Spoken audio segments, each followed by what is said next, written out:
This video is sponsored by Pixel Empire. If you're interested in some really high quality pop culture and gaming themed posters and art, check the link in the description below and use code RoboKast for 10% off. Just like almost everything else that I've made a video on, handheld gaming consoles are a huge part of my childhood. I had the Game Boy Color, the DS, the PSP, the DS Lite. Yeah, I was a pretty big nerd as a kid. As I've gotten older, I've drifted away from this form of gaming and have moved on to PC and console-based games, but handhelds will always hold a special place in my heart, for being entertainment for when my parents would decide to bring me out to dinner with them and their adult friends. In fact, the last handheld console that I ever bought was the DS Lite, and those came out in 2006, which by the way is 13 years ago. But this one wasn't my favorite of all the handhelds that I owned. The PSP takes that spot. To me, the PSP felt like the coolest of all the handheld consoles.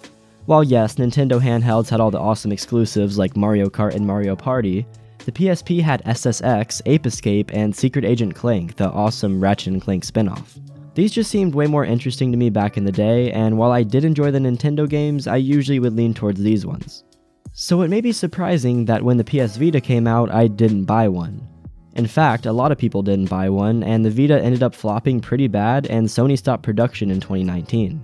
I honestly never thought much of it, and never even thought to try the console out, until recently. Once I did try it out, however, I was amazed at the quality of it, and surprised at the fact that it didn't sell very well. It is arguably one of the best handheld consoles ever released, but it only sold around 18 million units as of the end of 2018. As a comparison, the PSP sold 80 million, and the Nintendo DS line sold over 154 million. And while yes, technically 18 million units aren't too bad, the PS Vita undoubtedly failed at obtaining its full potential. So we're going to cover the history of the console and talk about why it didn't succeed in today's video, why the PS Vita failed.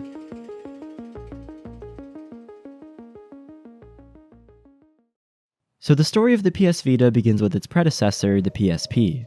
This was one of the first competitors to Nintendo handheld consoles to actually have a bit of an impact on the market. There were a few different design models, including the PSP Go, but we're not going to get into that in this video. This line of products did well, but it never even came close to what the DS and Game Boys did.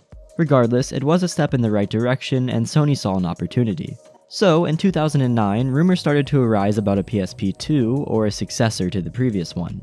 Nothing was confirmed at this time, but an article was posted by Kotaku that was titled, PSP 2 in development as powerful as Xbox. This article wasn't much, but it was the first leak of what would come. I always love looking at people's ideas of what they think new things will look like, and the ideas of what the so-called PSP 2 would look like are pretty interesting. I mean, this would have been a cool idea, but I don't think it's very realistic, and playing games on this would probably suck. Anyways, not much more was heard after this for quite a while, until late 2010. Around this time, developers began to receive dev kits in order to start developing games for this new console. Some images were leaked on a website known as VG247, which showed what was believed to be the new console. But rumors were shot down and this was proven to be an outdated model. And other than these small things, there really wasn't much else that was leaked about it. There were obviously a few things here and there, but Sony did a good job at keeping it all a mystery. Eventually, on January 27, 2011, 2 years after the first rumors arose, Sony officially announced the existence of this product, and it was referred to as Next Generation Portable, and that was it. They were using a similar approach to what Microsoft did with the Xbox Project Scorpio, which would later become the Xbox One X.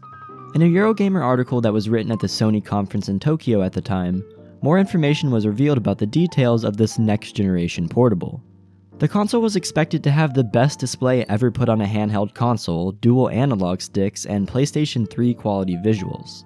Now this was a huge claim at the time, and it absolutely blew people away.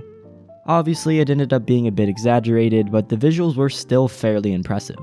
It was also known that the console would use game cards, similar to the ones used on the DS. But most of the games would also be able to be bought through the PlayStation Store and downloaded onto the Sony memory cards in the Vita. It could also be connected to Wi-Fi and had many of the features that were later found on the PS3, like party chat, messages, and much more.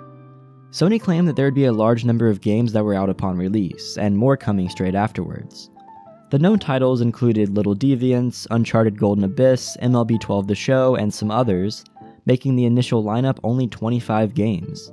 With a launch price of $249, there really weren't a lot of games that would help to sell the console for Sony.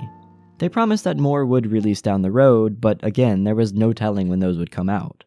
Time progressed, and the Vita launched on December 17, 2011 in Japan and February 22, 2012 in North America. As the gate opened and the Vita was put out on the shelves, sales were looking really good, especially in Japan. In fact, they sold over 321,400 units within 2 days after launching.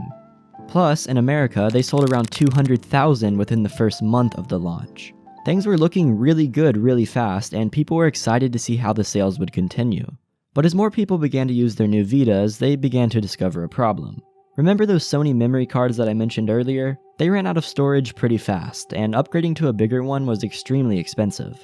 For example, a 64GB card was almost $80, and they were prone to failures. And the worst part was that you could only use Sony's memory cards, and other ones weren't compatible. This would go on to become a big problem that a lot of people complained about, and it turned quite a few people away from purchasing. After the initial sales figures, numbers dropped quite a bit. Fast forwarding to 2012, the year after its release, Sony estimated that they would sell a total of 16 million units during that year alone. 3 months into the year, they only sold 1.8 million, which caused them to reduce their estimate to 10 million. But even this wasn't reachable, and many analysts only assumed that it would sell around 6 million total for the first 2 years combined. For a comparison, during their second years, the PS2 sold 9.2 million units, the DS sold 5.2 million, and the PSP sold over 14 million. So it comes as no surprise that these numbers were not very good. Time went on, and the rest of the promised games began to launch for the Vita, but things weren't getting any better sales-wise. The main selling point of the Vita was the possibility of playing AAA console games, but on the go. The problem, however, was that there were very few AAA games launching on the platform. These high-quality games were extremely expensive to make, and it would require a lot of money from developers.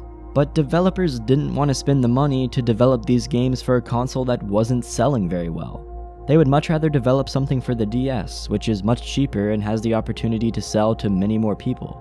There were, however, plenty of good indie games being released, but this console wasn't being marketed to play indie games, so it created some confusion with buyers. The confusion caused people not to buy the Vita, which caused developers to release even less games, and the cycle continued. By 2013, Sony had launched their newest console, the PS4, but the Vita wasn't looking very good, and Sony started to lose hope. In order to boost sales and give it another shot, Sony lowered the price to around $200 instead of $250, and they also reduced the cost of the memory cards. But by this point, it was almost too late. Less developers were making games, which were causing the sales to slow down even more, and focus began to shift over to the new PS4. Within a few weeks, the PS4 had already sold more than the Vita did over its entire lifetime, so this comes as no surprise. With the PS4 releasing and big developers drifting away from the Vita, Sony had to act fast if they wanted to save it.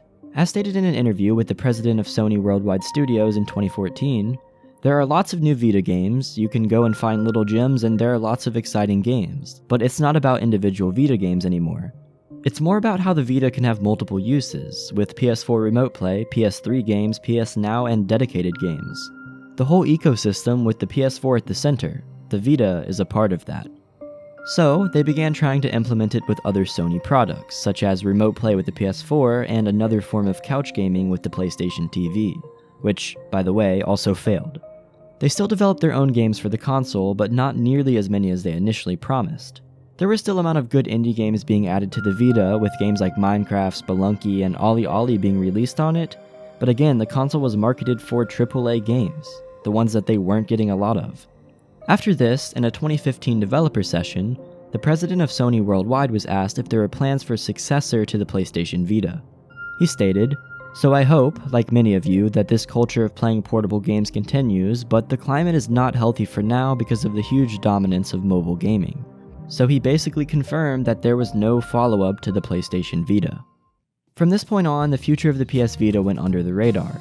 It wasn't mentioned very much, and in 2016, there were assumed to be an overall total of 10 million units sold. And by 2017, this figure was suspected to be around 15 million units. After the launch of the Nintendo Switch in 2017, pretty much all remaining hope was lost for the Vita, and it fell completely under the radar and was forgotten about by many people in the gaming community. A ton of people literally forgot it existed, and things went downhill even more. Finally, on September 20th, 2018, Sony announced that the Vita would be discontinued in 2019. and new game production would be ceased at this time as well. Finally, on March 1st, 2019, the last batch of Vitas were produced and they were taken out of production. So now the question arises, why did the Vita fail at selling units, and why wasn't it as popular as all of its predecessors?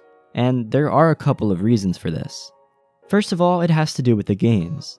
With its high specifications and technical advantages, the Vita was basically a mobile PlayStation, hence why it has PlayStation in its actual name. It was demanding, and it was expensive for developers to make games for it. Plus, with barely any sales, why would a developer spend a lot of money to make a game that they weren't going to sell a lot of?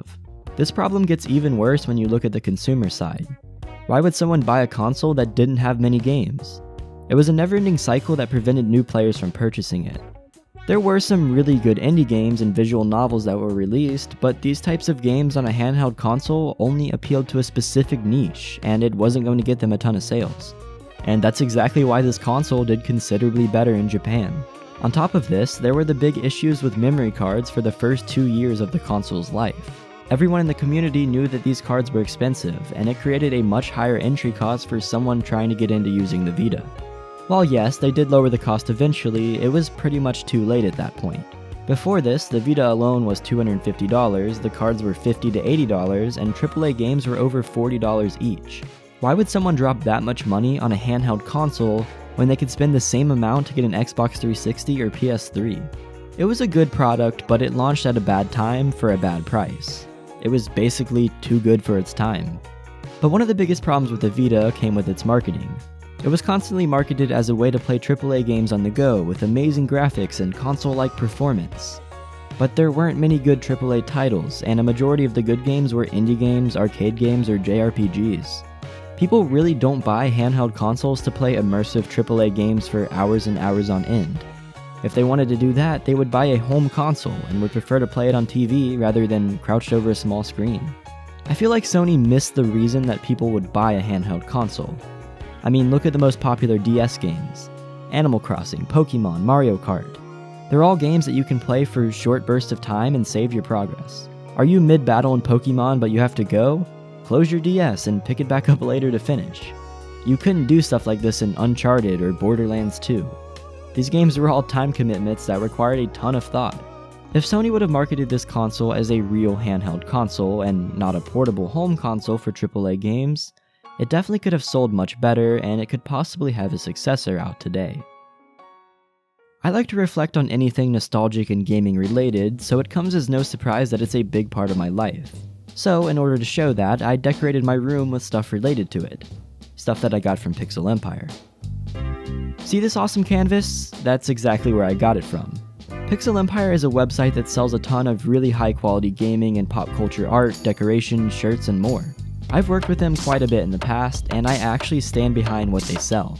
They're really cool people and have reasonable prices with sales happening all the time, so if you're interested in some of these awesome shirts or posters, feel free to check the link in the description and use code RoboKast for 10% off your entire order. Anyways guys, that is going to be all for today's video. If you guys enjoyed, feel free to leave a like and subscribe to the channel, and check out my Twitter and Discord in the description below. Thank you guys so much, I'll see you guys next time, and peace.